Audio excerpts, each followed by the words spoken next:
kita menunggu drop off dan lain sebagainya, pick up itu sangat messy, yang di tempat Solaria itu sudah tidak ada lagi. Jadi kita drop off itu kita ada JPO, kita ada Skybridge. Jadi dari arrival kita ada Skybridge, lalu menuju ke lapangan parkir atau kalaupun drop off dan pick up ke bawah.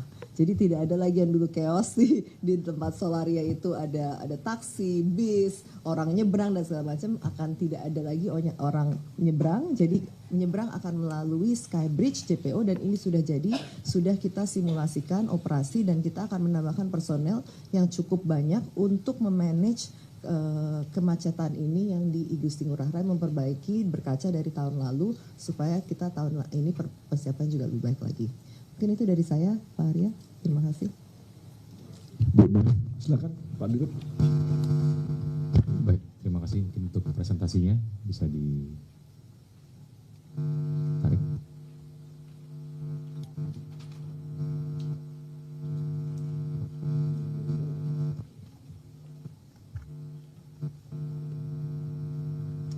Baik, yang saya hormati Bang Arya, staf khusus Menteri BUMN, Ibu Maya, dan juga rekan-rekan media.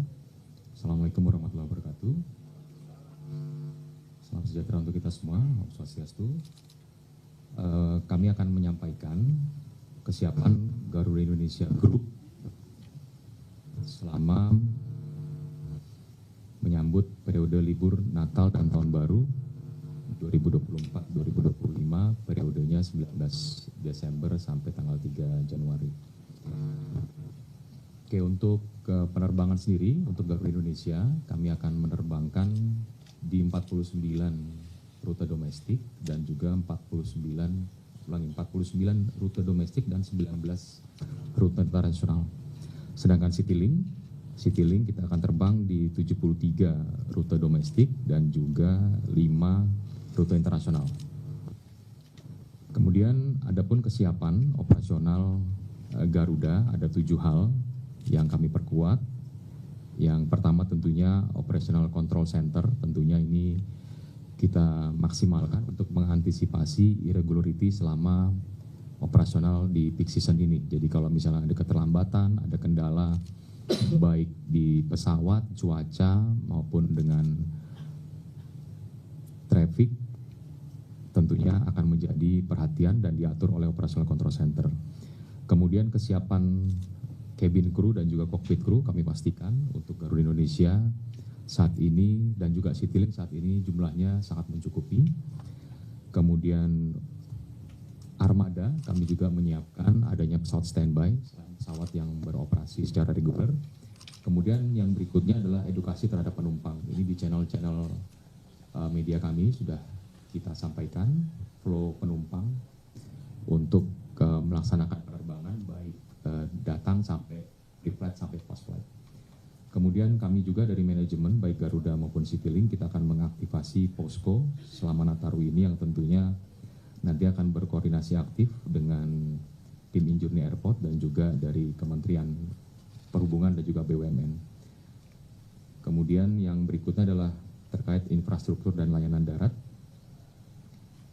Kami sudah berkoordinasi, kemarin kami sudah ketemu juga dengan Direktur dari IAS Airport. Kita sudah berkoordinasi terkait persiapan dan kesiapan peralatan GSE, Ground Support Equipment selama peak season ini. Dan tentunya yang terakhir kita akan memastikan pemenuhan standar layanan dari Garuda Indonesia. Untuk armada sendiri, Garuda Indonesia menyiapkan 58 pesawat terdiri dari 39 Boeing 737 NG, kemudian 12 Airbus 330 dan 7 Boeing 777. Sedangkan untuk Citylink, di sini kami dapat informasi paling update bahwa disiapkan 35 armada yang terdiri dari 32 Airbus 320 dan 3 pesawat ATR. Kemudian untuk pertumbuhan penumpang sendiri, mungkin bisa ke slide 7. Untuk pertumbuhan penumpang, ini dapat kami sampaikan untuk tahun 2024 ini terdapat peningkatan sebesar 24% dibanding tahun 2023, ya untuk periode Nataru saja. Jadi ada peningkatan yang signifikan, namun kalau kita bandingkan dengan masa sebelum pandemi itu masih di 66%.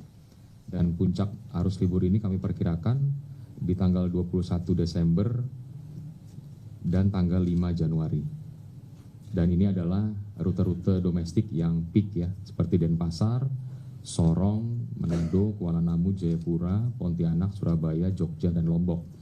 Sedangkan untuk internasional yang cukup banyak peminatnya, bahkan sekarang sudah di atas 70%, itu Singapura, Haneda, Hong Kong, Bangkok, dan juga Sydney. Sedangkan untuk Citylink, di sini ada rute peak yang kita lihat seperti Kuala Namu, kemudian Lombok, Denpasar juga terjadi peningkatan, Balikpapan, Jogja, kemudian Batam, Silangit, Jakarta, Silangit, dan juga ke Malang. Next, jadi untuk total kursi, Garuda Indonesia itu menyiapkan 741.514 kursi dengan total penerbangan 4.028.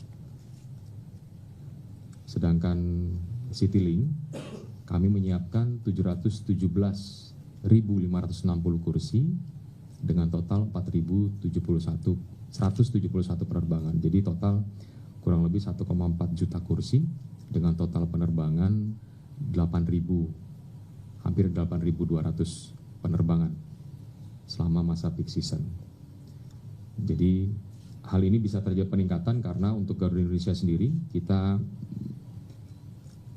mengajukan dan sudah disetujui penambahan frekuensi sebanyak 316 flight, ya 316 flight, sedangkan Citylink di 210 flight. Jadi total kita mengajukan sebanyak 526 flight. Jadi ada penambahan flight di rute-rute unggulan. Kemudian kami sampaikan juga, ini mungkin izin Bang Arya mungkin kita colong sedikit sebelum nanti pertanyaannya semakin memanas, kami menyampaikan dulu di sini. Jadi memang kapasitas produksi kita ketahui bersama bahwa tadi Bang Arya juga sudah menyampaikan, kita memang perlu untuk penambahan jumlah pesawat, dan kami sampaikan kabar gembira bahwa di Garuda Indonesia nanti satu pesawat sudah datang, ya satu pesawat sudah datang, saat ini sedang dalam proses painting dan juga refurbishment interior pesawat. Kemudian direncanakan nanti di akhir bulan ini juga datang satu pesawat lagi dan 2 pesawat nanti di Januari. Ya itu yang sudah pasti, dan kemudian sudah ada tanggal delivery date-nya, dan target kami nanti di tahun 2025 kita akan menambah pesawat lagi 15 sampai 20 pesawat lagi. Ya tentunya ini membutuhkan kerjasama, komunikasi, dan koordinasi dengan kementerian-kementerian terkait, dan kalau memang sudah ada jadwal kedatangannya dan juga apabila ada acara seremoninya pasti akan kami undang rekan-rekan media. Mungkin itu yang dapat kami sampaikan, Bang Arya. Terima kasih. Baik teman-teman, terima kasih Pak Dirut, Pak Ibu Dirut. Selanjutnya silakan teman-teman. Ya pertanyaannya seputar Nataru ya, jangan yang lain. Ya silakan. Ya. Kan tadi udah lihat ya, keren banget ya bandaranya. Nanti jangan nginap di bandara ya. Baru mau nanya nih. Ada berapa teman-teman nih kayak si siapa ya, Ahmad tuh kadang-kadang kos-kosannya habis, dia dipindah ke bandara pula. Tolong jangan itu, walaupun nyaman tapi tolong jangan pindah kos. Silakan. Ya, saya Findri, Bapak Ibu, selamat pagi, masih pagi ya. Mungkin ke Ibu dulu ya pertama soal ini konfirmasi untuk yang diskon PJP 2U sama PJP 4U itu di seluruh bandara atau berapa bandara? Ada beberapa pertanyaannya Bu. Ya, Mohon betul, maaf. betul. Itu Oh, pertama. oke, ya. Kedua, karena diskonnya itu dihitung di bandara kedatangan, kalau penerbangan internasional dia dapat diskon juga atau enggak di bandara itu? Itu yang kedua. Ketiga, ini kan dari diskon seharusnya jadi sumber pendapatan perusahaan. Ketika pemerintah minta tolong, ayo dong bantuin turunin tiket pesawat, Ya. Sudah dihitung nggak sih seberapa besar sebenarnya potensi pendapatan yang Loss, yang loss dari ini? Dan ada rencana juga kan pemerintah sempat bilang Pemerintah kan sempat bilang nanti Idul Fitri juga akan dilakukan biar adil katanya gitu. Itu kan berarti ada tambahan lagi potensi loss, mungkin bisa di-share seberapa besar sebenarnya, seberapa signifikan, atau jangan-jangan karena pendapatan perusahaan udah tinggi, alah ini kecil gitu. Aduh. Siapa tahu. Kemudian soal tadi yang bandara beroperasi 24 jam, itu apakah ada tambahan fees atau digratiskan? Untuk bandara yang mana? Yang 24 jam yang berupa 24 semua jam, betul. apakah itu free buat pengguna atau nanti kita kena charge lagi? Oke. Terus iya, terima kasih. Terus terakhir soal transformasi tadi. Ya.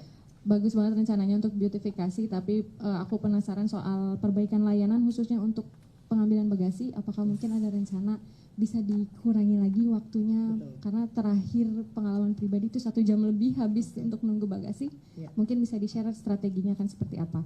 Oke. Ini untuk Pak Dirut Garuda. Udah keburu dijawab tadi soal rencana penambahan armada. Siap. Ini tapi mau konfirmasi karena gini, ada beberapa kalangan yang berpendapat bahwa Garuda itu berkontribusi membuat harga tiket pesawat sekarang mahal. Karena armadanya nggak ada, artinya mereka nggak punya pesaing, mau naikin harga berapapun orang akan ambil. Karena kebutuhannya sebenarnya ada. Apakah setuju dengan teori tersebut? Itu yang pertama. Yang kedua tadi, karena ternyata sudah ada rencana untuk nambah armada, mungkin bisa di-share berapa besar tuh investasinya untuk 15-20 pesawat, dapat dari mana dananya, mungkin bisa di-share. Terima kasih. Yang tadi Terakhir, Pak Arya belum kebagian pertanyaan. Enggak, belum kebagian pertanyaan. Kementerian BUMN, bagaimana dukungannya untuk Garuda ini? Karena tadi kan kalau kita dengar berapa pendapat orang, ini ada kontribusi besar Garuda nih bikin harga tiket mahal. Kementerian BUMN bagaimana membantu Garuda untuk memperbaiki kondisinya lagi? Terima kasih. tadi mengenai ini nggak usah dibicarakan mengenai ini bukan loss atau apapun. Ya di mana-mana, ya kan. Wajar juga ada periode-periode tertentu kita menurunkan harga kan wajar aja. Jadi bukanlah langsung wah ini lossnya sekian, nanti berita kamu udah tahu saya tuh. Wah akibat ini lossnya sekian enggak. Tahu tuh saya kan. Enggak. Kita pokoknya ada namanya periode-periode tertentu wajar saja sebuah perusahaan ataupun apapun namanya korporasi itu memberikan harga yang baik untuk pelanggannya gitu. Jadi malah kita sangat support yang namanya kebijakan Pak Prabowo. Ini seperti yang kita katakan tadi, ketika semua negara kemanapun Anda pergi pasti naik harga, mahal, justru ya. Kita yang turun. Harga. Ini kan bagus ya untuk supaya masyarakat Indonesia itu Ya. banyak yang bisa liburan dan harus lihat efek ekonominya Betul. ke daerah. Jadi lihat dari sisi itunya. Jadi lihat istrinya kalau ada kenaikan artinya kenaikan penumpang makin tinggi kan roda ekonomi di mana-mana berputar nih. Yang tadinya mereka mungkin karena harga mungkin agak naik pada saat liburan, biasanya mereka naik akibatnya mereka mungkin liburannya 3 hari. Dengan seperti ini bisa nambah jadi 5 hari, kan efek ekonominya lebih besar lagi gitu. Jadi jangan dilihat bahwa ini dari sisi loss atau apapun. Jadi nggak perlu, kita jangan ngomongin loss kalau untuk hal-hal begini, kita ngomonginnya untuk semua rakyat gitu ya. Jadi Mbak Dirut nggak usah jawab tuh, itu saya aja yang Ya, jawab. oke, siap. Iya, siap. Mungkin saya yang teknisnya tadi ya, yang mengenai PJP2U dan PJP4U ya, mengenai Passenger Service Charge dan Passenger Airlines Charge ya untuk take off landing fee. Jadi memang kita memberikan penurunan tarif selama periode Nataru, dan ini memang tadi saya sepakat dengan Bang Arya tadi statementnya. Pastinya kita ada ini ya cost ya untuk ini, tapi yang kita lihat memang harusnya adalah economic impact dan multiplier effect yang bisa dihasilkan dari ini, dari concerted effort ini. Kalau kita lihat kajian di sebelumnya Bang Arya, setiap spend yang kita ini adalah multiplier effectnya 10 sampai 12 kali lipat. Jadi apapun itu pasti multiplier effectnya untuk masyarakat itu minimum 10 sampai 12 kali lipat dengan ada peningkatan traffic dan multiplier effect di berbagai destinasi. Jadi ini kita melihat positifnya bahwa memang apa yang kita bisa kontribusikan untuk masyarakat ini jauh lebih besar. Lalu untuk pengoperasian bandara sendiri kita melakukan 24 jam di seluruh bandara. Jadi kita menambah personil yang tadi saya sampaikan semua, kita akan berikan datanya ini untuk seluruh bandara sebagai komitmen kami untuk pelayanan yang lebih baik di saat peak traffic Nataru. Ya. Tidak ada tanpa fee tambahan. Penurunan tarifnya ya. Di semua bandara, betul, di semua bandara ekonomi ya, kelas ekonomi. Kelas ekonomi, betul. Penerbangan domestik. Domestik tidak, domestik ekonomi selama periode Nataru itu di tak penurunan tarif ya. Oh iya, betul. Ya. Baggage claim ini termasuk dari salah satu transformasi proses. Jadi mohon agak siang ini agak bersabar sedikit, saya komitmennya mungkin tidak bisa 15 Desember tapi di Maret kita harapkan sudah ini terrealisasi karena ini memang again ini stakeholder di bandara dan semua pihak ini sangat banyak ya, sehingga kita harus memanage ini semua di belakang layar di mana kita ada Kementerian BUMN, imigrasi, bea cukai dan keperhubungan dan ini adalah untuk first back, last back, komitmen kami adalah 20-40 menit ke depannya. Dan ini kami sedang melakukan effort yang sangat luar biasa di IAS, salah satu anak perusahaan kami, Engineering Aviation Service, untuk mengganti majority of equipment untuk membuat ini semua lebih cepat. Dan juga mengatur dari sisi airside flow. Karena memang airside ini yang menjadi agak bottleneck untuk masuknya bagasi. Nah ini kita sedang melakukan airside transformation juga. Yang tadi saya tidak sampaikan, sebenarnya airside ini juga kita lakukan transformasi sehingga perjalanan dari pesawat sampai ke bagasi itu lebih cepat dan juga first bag, last bagnya ini kita bisa komit dengan SLA yang memang sudah kita tentukan. Kan, Bang, sudah dijawab semua tadi kan Mbak ya? Belum ya? Nah oke, saya coba jawab ya Mbak Findri. Baik, jadi kalau Garuda kontribusi tiket harga mahal, kayaknya dari dulu harganya Garuda tuh segitu-segitu aja loh. Karena ini kan tiket tarif batas atas ini kan dari 2019. Jadi dari dulu harganya udah segitu aja. Jadi tidak ada masa di mana Garuda harganya sangat rendah sekali, terus sekarang dalam 2 tahun tiba-tiba jadi tinggi sekali, tidak. Ya dapat saya sampaikan, jadi kalau ada wacana, ini jangan-jangan Garuda nih yang bikin harga jadi mahal, oh enggak. Garuda dari dulu posisinya di situ, Citylink dari dulu ya posisinya terus di situ. Justru tidak ada perubahan tarif batas atas ini ya kami mengerti karena ini akan semakin memberatkan masyarakat tentunya kan. Itu. Nah kemudian tadi pertanyaan yang berikutnya, mudah-mudahan ini tidak ditanya lagi ya, masalah pesawat dana dari mana. Jadi saya sampaikan, mungkin Mbak Findri juga bisa melihat sibuknya saya engage dengan beberapa dari vendor, dari Airbus, dari Boeing, dari beberapa lessor ya. Artinya kita membuka luas-luasnya komunikasi bahkan dengan beberapa airline besar ya untuk menambah pesawat tadi, dan tentunya kalau kita bicara angka masih sangat jauh sekali Mbak. Masih sangat jauh sekali. Berapa nanti satu pesawatnya itu masih sangat jauh sekali, sehingga untuk pertanyaan berapa dana yang dibutuhkan, itu masih sangat jauh. Tapi nanti kalau sudah ada angkanya akan kita sampaikan. Ya, oke, terima kasih. Oh sumber dananya, ya tentunya akan kita komunikasikan nanti dengan Kementerian BUMN, dengan Kementerian Perhubungan, akan kita komunikasi lebih lanjut. Tetapi kita juga punya operational cash. Nah, jadi ada gambaran Mbak ya, bukan semuanya kita akan minta gitu, enggak. Ya, tentunya akan kita kolaborasikan, kita koordinasikan dengan seluruh kementerian terkait. Gitu. Cukup ya? Oke, terima kasih. Ya, ini yang depan. Gantian cowok cewek. Ya, selamat pagi Bapak Ibu sekalian. Perkenalkan saya Aji Cakti dari kantor berita Antara. Pertanyaannya cukup banyak, tapi mudah-mudahan terjawab semua. Pertama buat Ibu Maya dulu, Bu.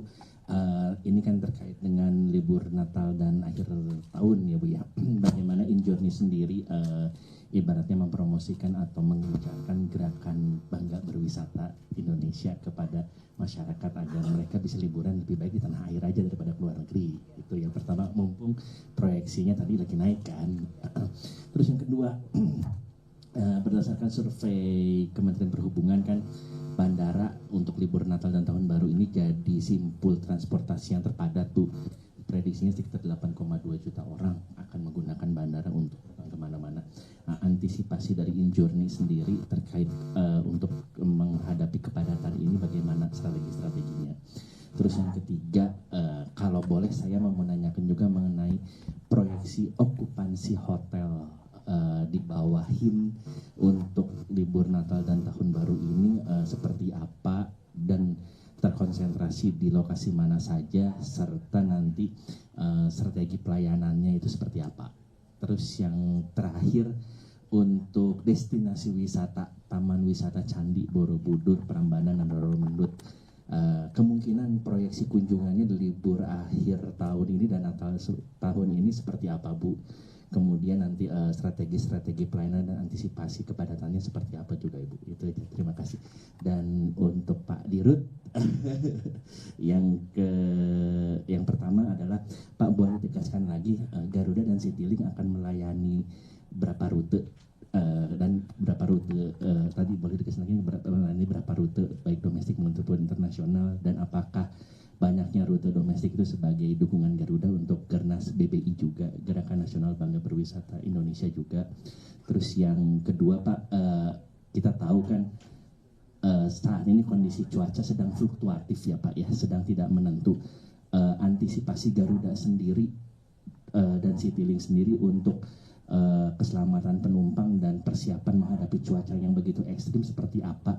Dan kalaupun nanti ini pertanyaan ketiga, dan kalau terjadi force majeure dan kemudian penerbangan ditunda atau dibatalkan demi keselamatan semua, itu nanti ada kompensasi apa dari Garuda demi keselamatan, jangan sampai cuaca ekstrim dipaksakan juga untuk terbang. Terima kasih. Oke, dari saya dulu ya mengenai destinasi yang memang di bawah Injourney dan destinasi super prioritas yang telah dicanangkan oleh pemerintah. Jadi memang kita ada 5 destinasi super prioritas yang telah dicanangkan pemerintah, di mana dari 5 tersebut 4 ada asetnya Injourney, yaitu Borobudur, Mandalika, Labuan Bajo, dan Toba.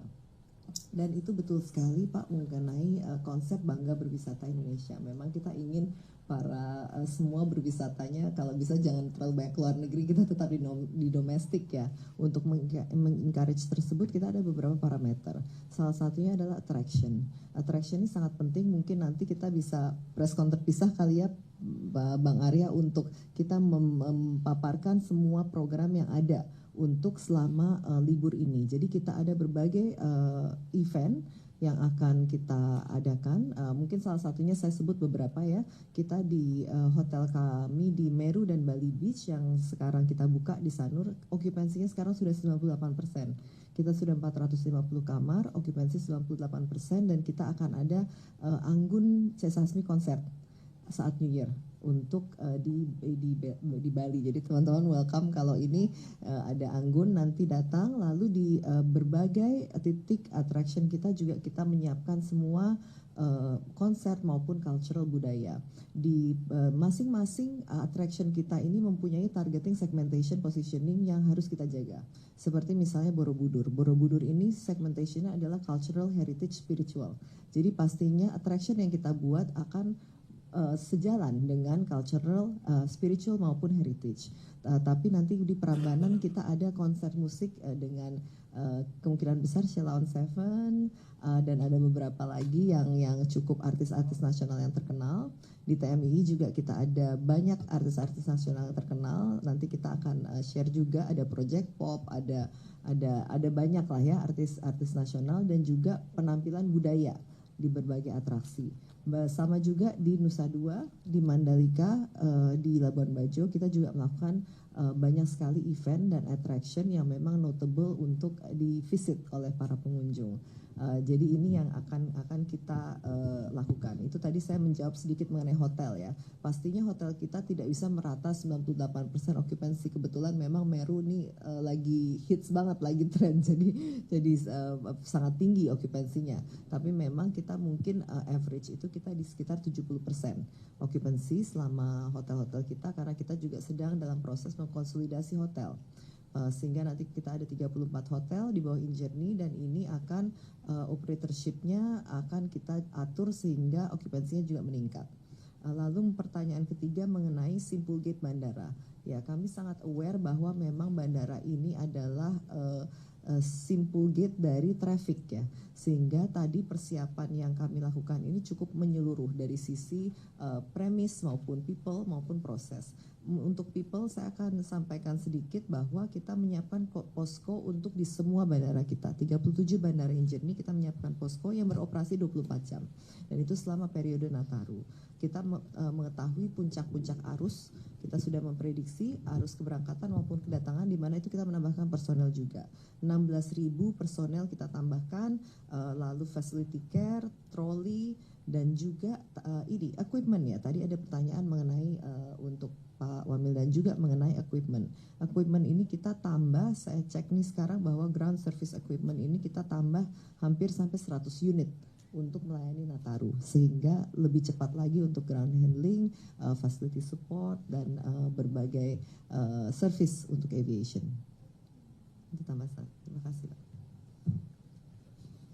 Silakan Pak Dirut. Baik. Terima kasih Mas Aji Sakti dari Berita Antara ya.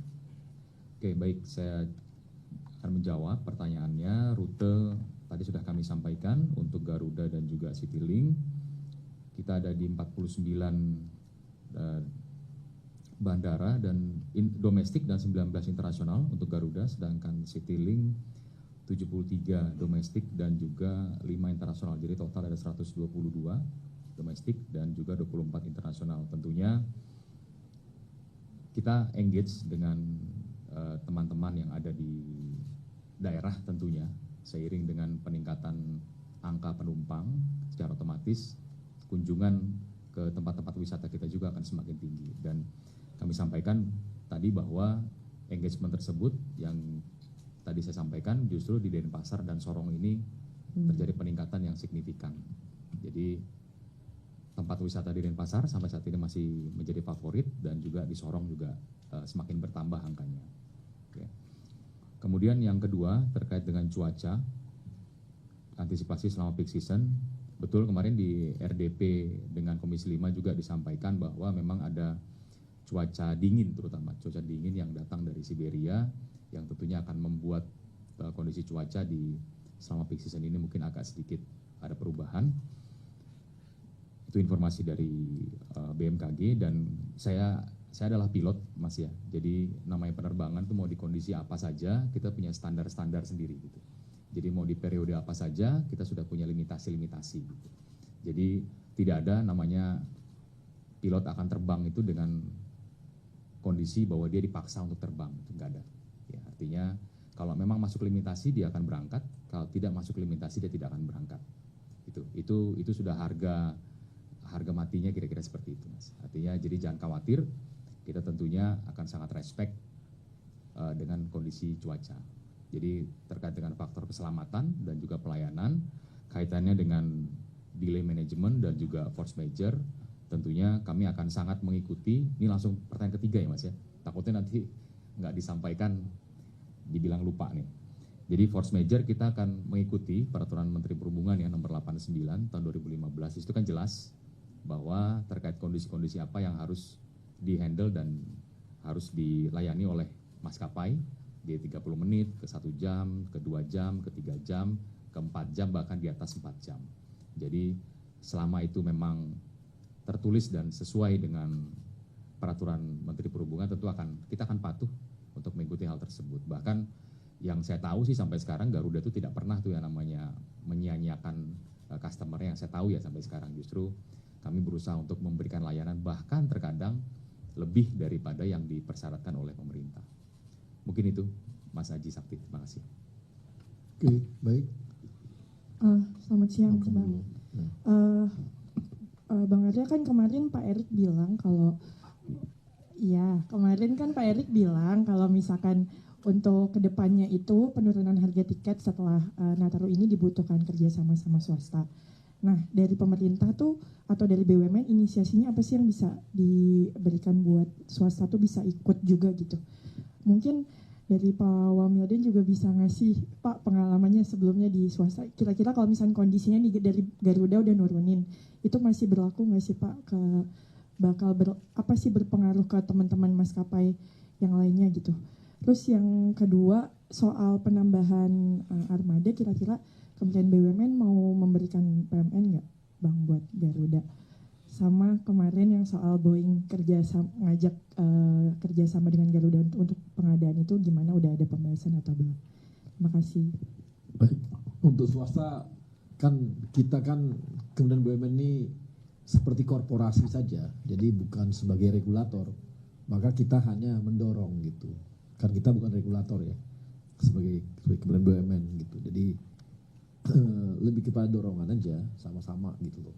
Kemudian yang kedua tadi mengenai memang kita tahu bahwa saat ini kebutuhan pesawat kita sangat besar gitu. Bisa dibilang tadi kan ada Pak Dirut tadi sudah paparkan ya. Sebelum pandemi itu kita punya berapa ya?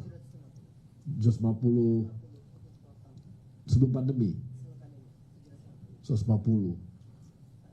Saat sini 390. Berarti kan kurang memang pesawat kita. Nah, karena kurang pesawat, wajar kalau misalnya BUMN juga cari celah apakah bisa ada penambahan pesawat. Tapi kan kita tahu juga sekarang ini Garuda kan sebelumnya kan mengalami masa-masa yang teman-teman tahu kondisi yang tidak baik. Sekarang sudah mulai pick up ya, kenaikan naik terus gitu ya. Dan masih ada memang beban-beban masa lalu, nggak mungkin enggak gitu ya. Nah, nanti kita akan carikan cara bagaimana dengan misalnya tadi kan Pak Dirut udah katakan bahwa ada kombinasi antara kemampuan finansialnya Garuda dengan dorongan dari kita gitu. Dorongan dari kita kan udah tahu dorongannya apa bentuknya ya. Udah tahu kan? Masa nggak tahu sih gitu aja. Berapa lama di sini jadi wartawan masa nggak tahu dorongannya. Apanya? Kami masih nunggu proposal dari Garuda. Lah iya dong, nunggu Garuda dulu kan kita nanti Garuda akan kasih proposal, hitungannya bagaimana, kita cari nanti celahnya di mana supaya memenuhi kebutuhan penerbangan. Jadi ini bukan soal Garuda ekspansi ya, bukan. Tapi lebih kepada memenuhi kebutuhan demand dari rakyat kita ini. Makin banyak yang pengen naik pesawat gitu loh. Ya dulu aja si Ricky misalnya ke kampungnya dia naik bus, sekarang pengen naik pesawat supaya keren dilihat sama keluarganya gitu kan. Mau nggak mau ada kebutuhan naik gitu. Jadi wajar kalau kebutuhannya makin tinggi, maka masyarakat juga butuh pesawat makin banyak gitu. Soal bagaimana kami lagi nunggu proposalnya Garuda.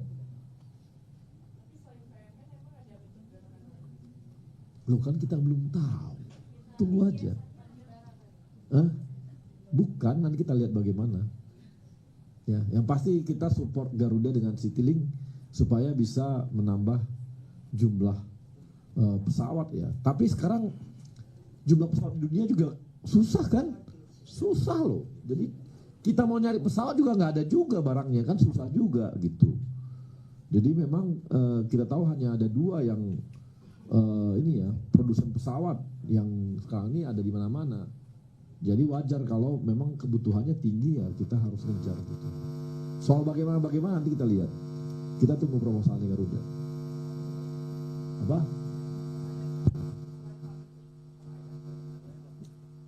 Kan itu bisa banyak hal ya, banyak hal. Tapi makanya kita tunggu proposalnya Garuda nanti.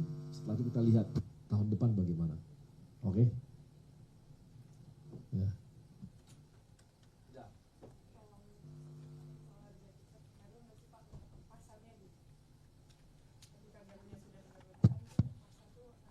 Jangan gitu, nanti Garuda turunin nanti dianggap lain turun gitu. Ini nakal banget nih, mancing-mancingnya kiri-kiri gitu. Jangan gitu. Iya. Jadi Mbak siapa tadi namanya? Mbak Fadia. Oke, Mbak Fadia. Jadi kalau kami kan ya berkoordinasi aktif dengan Kementerian Infrastruktur, Kementerian BUMN, kemudian Kementerian Perhubungan, bahkan kemarin ada Kementerian Pariwisata juga ikut. Jadi kita sudah sepakat, kita turunkan. Kemudian bagaimana dengan swasta gitu. Nah, kalau untuk swasta kami yakin juga pasti tentu akan menurunkan. Dan ini kan suara rakyat itu kan pasti akan didengar sama pemerintah. Artinya kalau terkait terkait pengawasan dan lain-lain ya mungkin kementerian terkait yang akan melakukan itu, Mbak. Tapi kalau di Garuda sendiri kami pastikan kami ikut instruksi pemerintah gitu. Ya, jangan dibalik-balik ya. Citylink juga turun loh. Pelita juga turun gitu. Jadi ini semua komitmennya BUMN. Jangan nanti judulnya karena Garuda mau turun, akhirnya semua turun. Ntar dibilang lagi nih yang penentu harga tinggi itu Garuda nih katanya. Padahal udah dikatakan bahwa harga Garuda itu sejak tahun 2019 ya begitu-begitu aja gitu ya. Jadi jangan lagi lah ya. Nakal banget sih.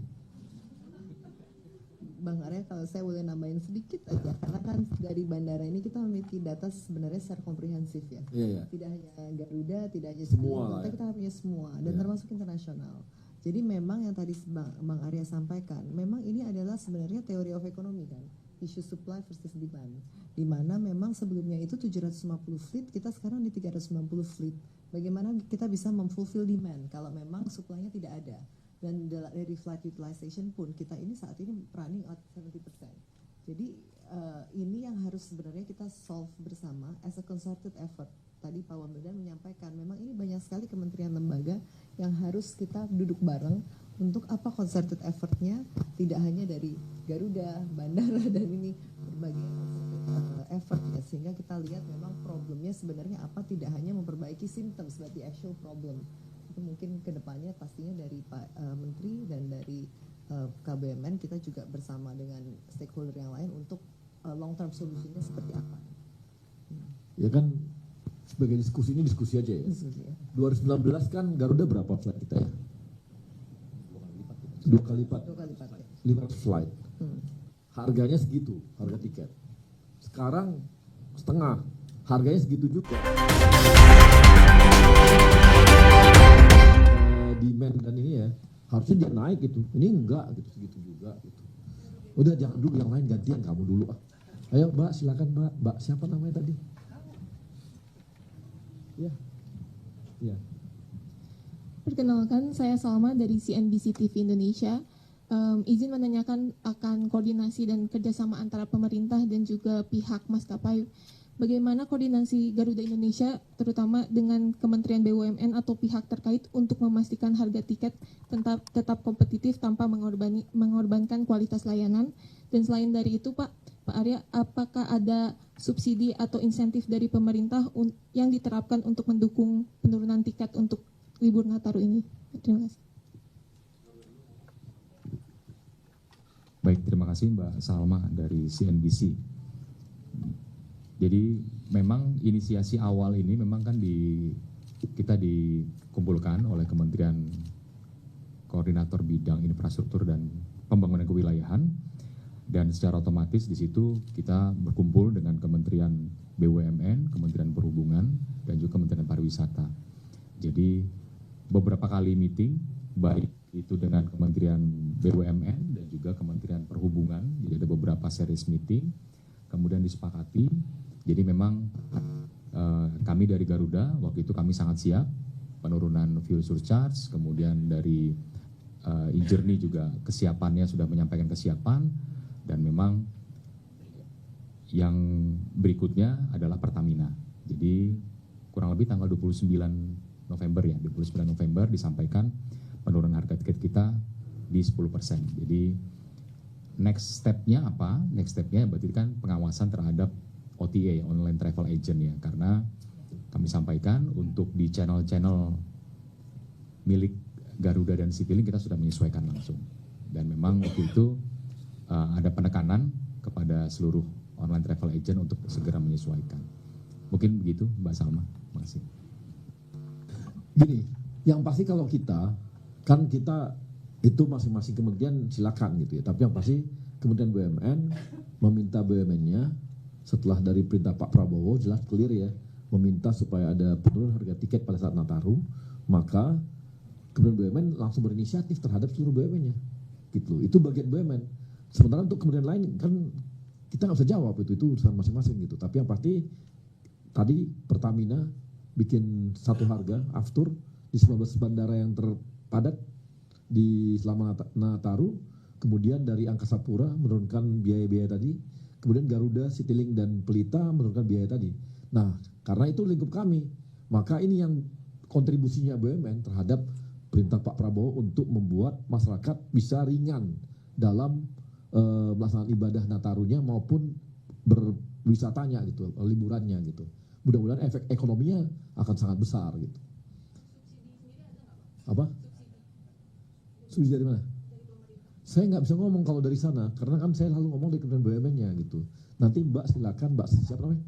Mbak Salma silakan tanya ke kementerian lainnya. Tapi yang pasti untuk kita yang di Kementerian BUMN dengan BUMN-nya, inilah inisiatif yang kami ambil gitu. Oke, terima kasih. Saya Carla dari Kompas, mau memastikan lagi sih Pak, masih relate sama. Nanya ke Bapak dulu, nanti Pak Wamil sama Pak Bu Maya juga saya tanya.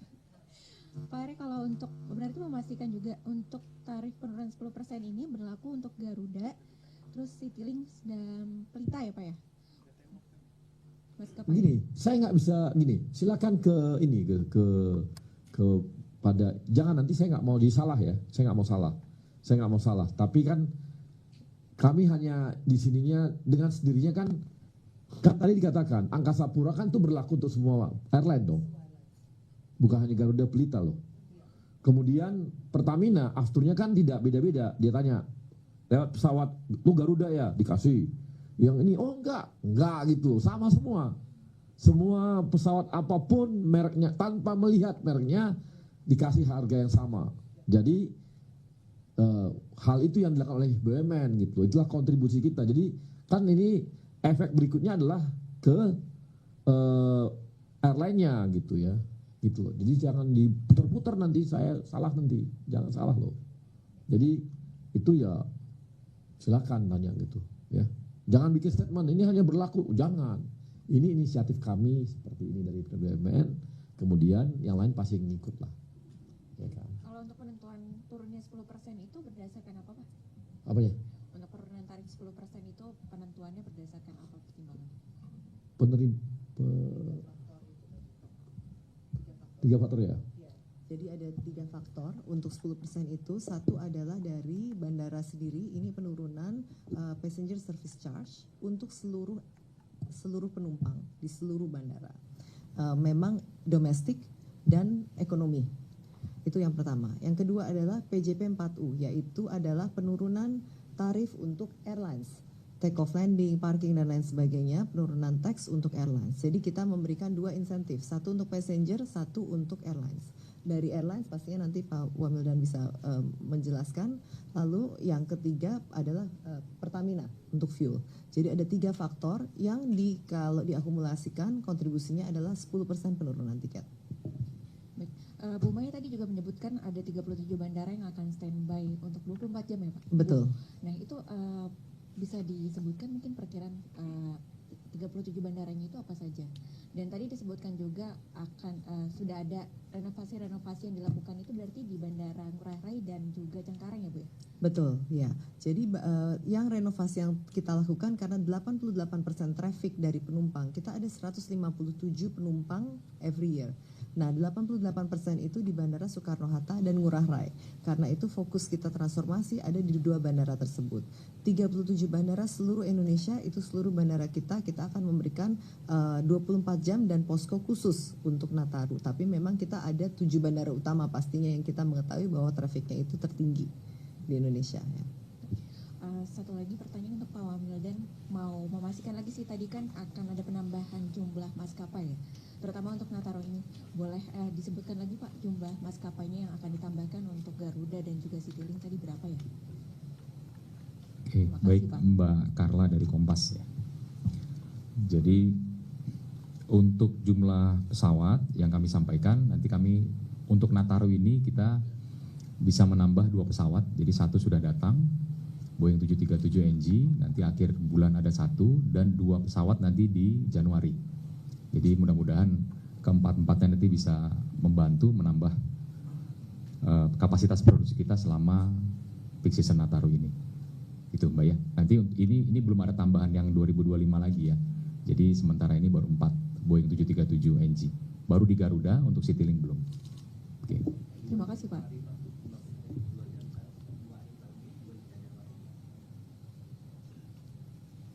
Baik. Ada lagi? Habis? Habis ya? Oke. Baik teman-teman, terima kasih. Nanti berikutnya akan ada lagi hari apa? Kita preskon lagi? Hari Senin. Hari Senin akan ada lagi untuk apa? Pertamina PLN, kesiapan mereka untuk Nataru. Terima kasih Pak Dirut, Ibu Dirut, terima kasih atas kawan-kawan wartawan juga, terima kasih semua. Selamat berliburan, jangan lupa naik Garuda atau naik Citylink. Tapi